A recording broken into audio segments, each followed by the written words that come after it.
O programa Raiz e Jornalismo Cultural de hoje entrevista o escritor Carlinho Domar José de Oliveira, CJ Oliveira, que lança no Palácio das Esmeraldas no dia 5 de outubro, na próxima quarta-feira, o seu livro O Caminho dos Passantes. Sim. Uma alegria receber você aqui, Carlinho Domar, CJ Oliveira. Obrigado, Doracino. É um prazer estar aqui. O meu livro, O Caminho dos Passantes, é um livro de contos, né?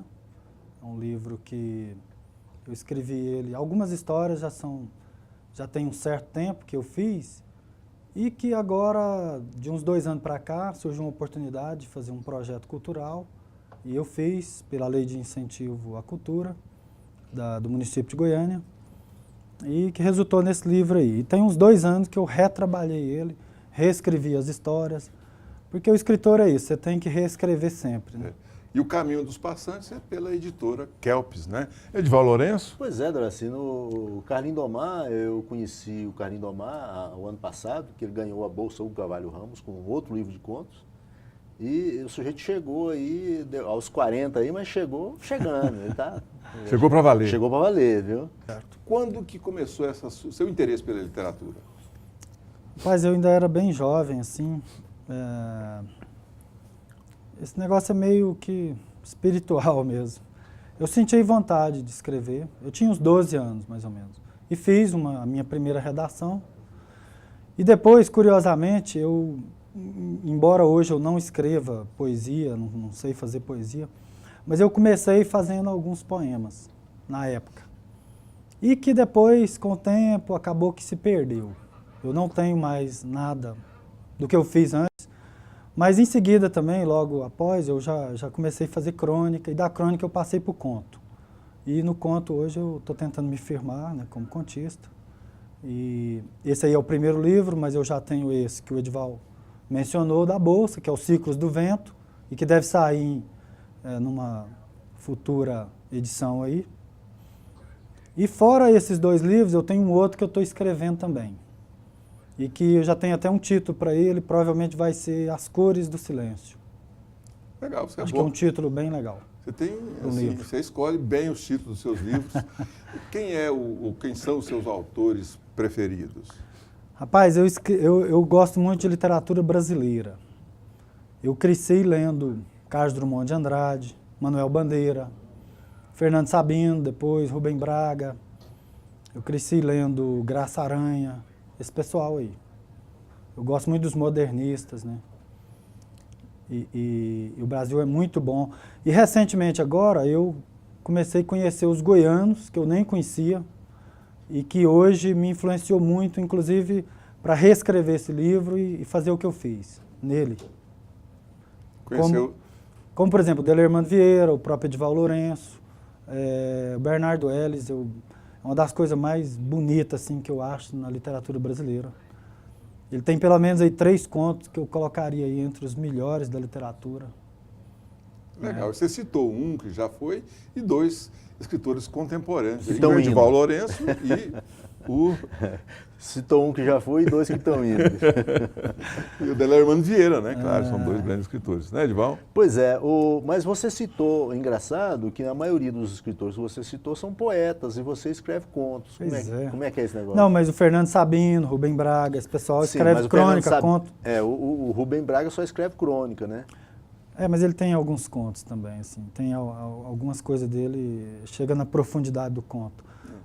Nos contistas também tem o Luiz Vilela, que eu li muito. Eu li dos goianos aí, agora, recentemente. Um livro que me ajudou muito também a fazer esse livro foi a Antologia do Conto Goiano, 1 e 2, que eu tenho, que é um livro da Vera Maria Tiltzmann. E foi ali que eu realmente reconheci os goianos e eles me influenciaram em muita coisa. Numa parte aqui da apresentação do livro, você diz que os passantes dessas tramas somos nós mesmos. Nós mesmos. É por aí. Por aí, porque é o seguinte, o conto, ele trata do cotidiano, né, da realidade das pessoas. O caminho é a vida e os passantes somos nós. Então, todos nós que passamos por esse caminho, que é a vida, que você vive o cotidiano, você vai deixando histórias no caminho. E a intenção desse livro é isso, é mostrar isso, essas histórias. Como é que você escolhe os seus contos? Em que momento você define, bom, eu vou por essa linha? Qual é o processo de criação dos contos que você escreve? Tem muita gente que não acredita muito em inspiração, mas eu acredito. E, sei lá, me vem à cabeça assim, as inspirações e, às vezes, até baseado em coisa que eu já li mesmo, de algum autor, ou alguma coisa que você vê no cotidiano. Essa história e a primeira história do livro, que é a Tocaia, é uma história que aconteceu, eu achei ela muito forte, e ela realmente aconteceu da forma que eu descrevi, e eu acho que eu, modéstia à parte, tive o mérito assim, de preservar a essência da história. Antes que você conte a história, só voltando à questão da inspiração. Quando vem a ideia, se você não anotar, ela se perde ou você lembra dela depois de muito tempo? Não, se perde, muitas vezes. Eu tenho que correr lá e anotar. Alguma coisinha, tenho que anotar. Claro que nem sempre a gente pode anotar, né? Porque às vezes você está, sei lá, na faculdade, no trabalho, ou envolvido com alguma coisa e bate uma ideia e você quer escrever sobre aquilo. Dependendo do tema, às vezes você até dá uma pesquisadinha. Por exemplo, tem uma história no livro que é Diante do Medo. É uma história que se passa em Ruanda. Eu tinha uma história que alguém me contou uma vez sobre Ruanda, mas eu tinha só essa história. E eu escrevi essa história em 3 capítulos, como se fosse 3 capítulos. E depois eu criei os outros 2.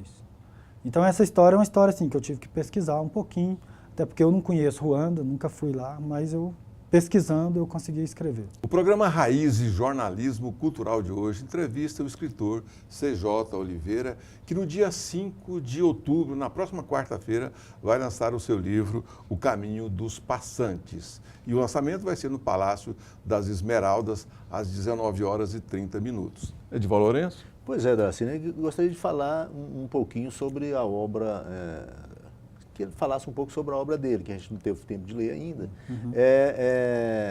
Essa história primeira aí do Tocaia. O Tocaia, é uma história real, assim?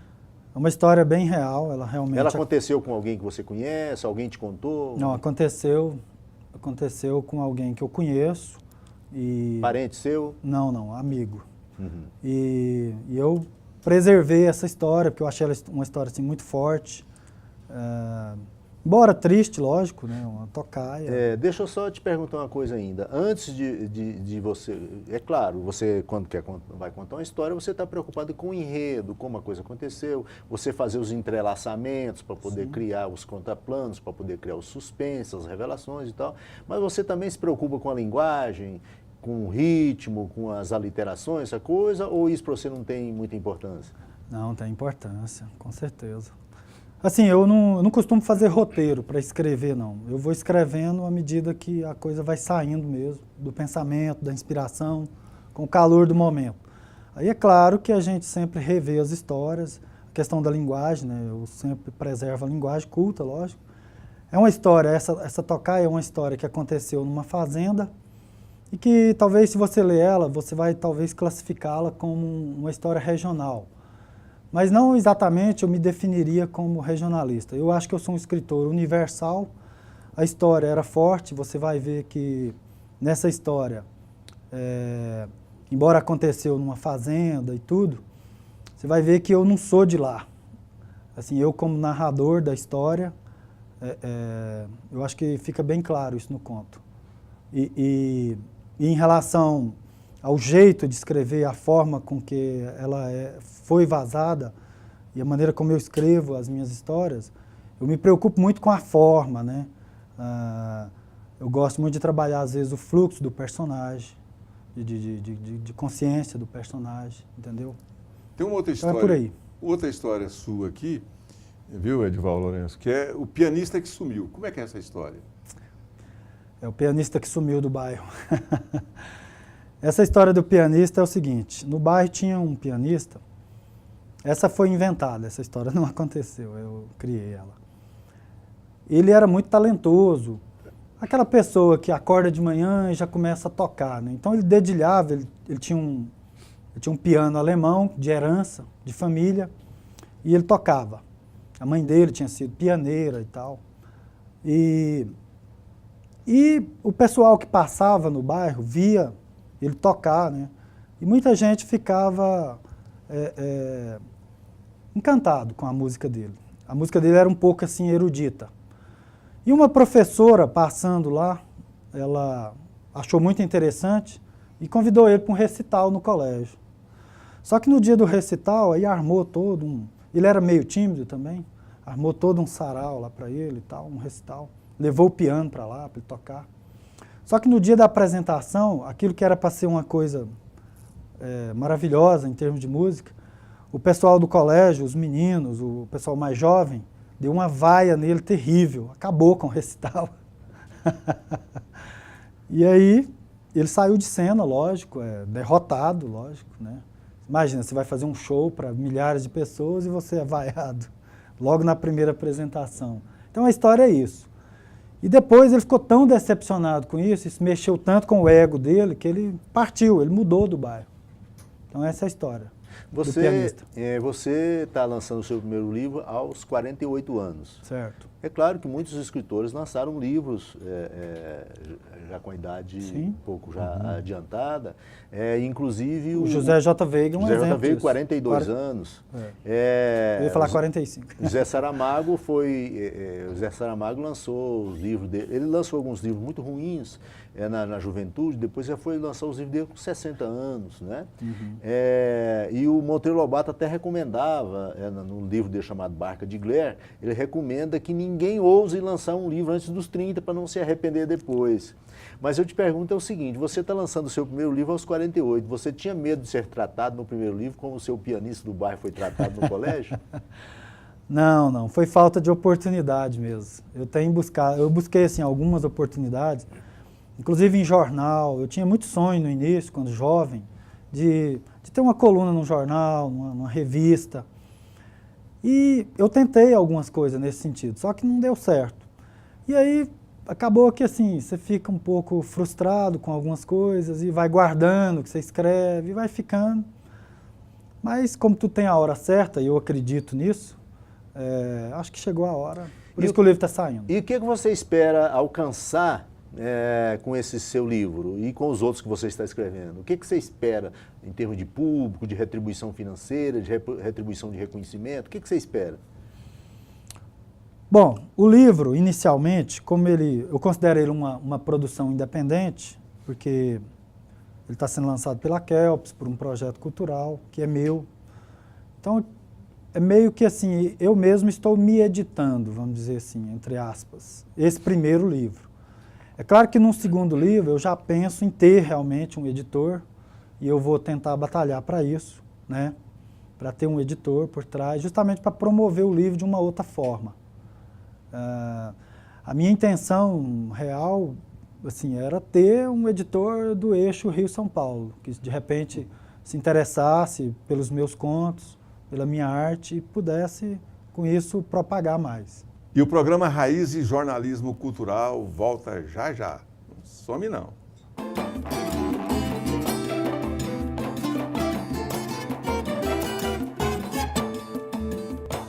Você já conhece o Cartório Mais? A gente realiza serviços cartorários em todo o Brasil, de forma prática, ágil e segura.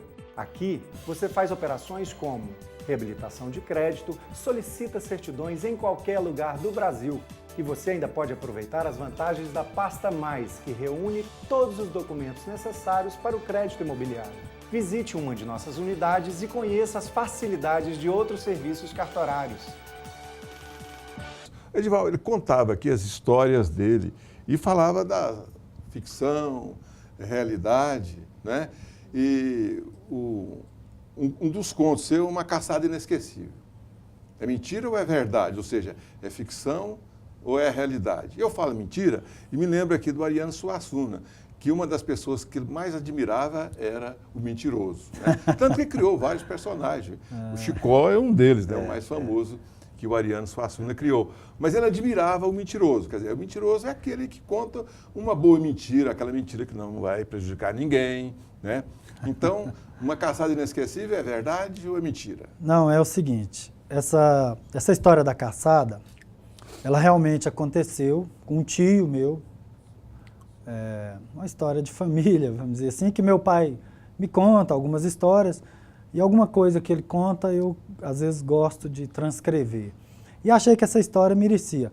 Mas eu, como escritor, é o seguinte, eu tenho, esse livro principalmente, igual eu te falei no início, ele tem algumas histórias que foram reais e que eu acabei escrevendo elas, como se fosse ficção. Então, assim, é o que tem aquela máxima aí que todo mundo diz, né, que a vida imita a arte, vamos dizer assim.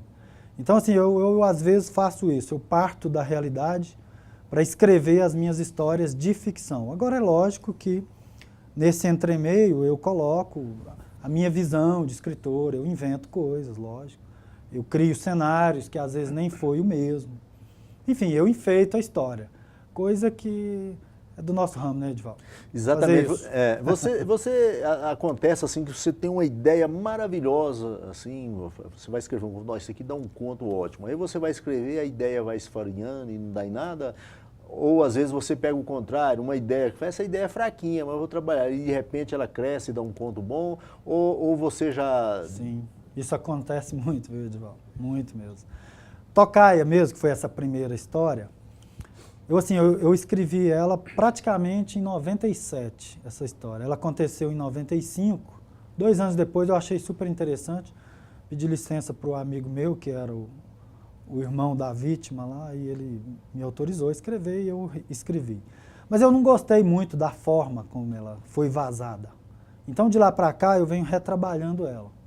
Aí até agora chegar nessa forma que está no livro. Então isso aí que você falou acontece muito. Às vezes você tem uma boa história, uma ótima ideia, mas ela parece que a maneira assim como que você coloca ela no papel não fica não funciona, aquilo né? que você queria.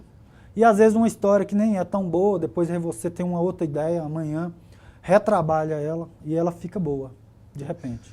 Em Uma Visão da Noite, você me faz recordar os místicos que dizem que as trevas são visíveis, né?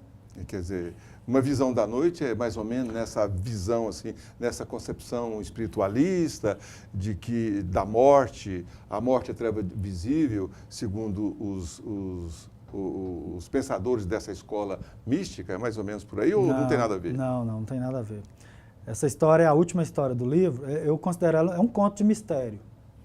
É uma história que eu criei, ela aconteceu em Belo Horizonte, mas não tem nada a ver com esse lado místico. A terrível visão na noite é porque a pessoa, ela morava num sítio com a madrasta e tal, e ela fazia plantões em hospital, e ela chega um dia, tipo 10 horas da noite, lá no sítio dela, e a casa é no fundo, ela tem que atravessar um jardim onde tem umas plantas, e ela tem uma visão, ela vê um vulto. E esse vulto era uma pessoa de verdade. E ela fica amedrontada, lógico, isso.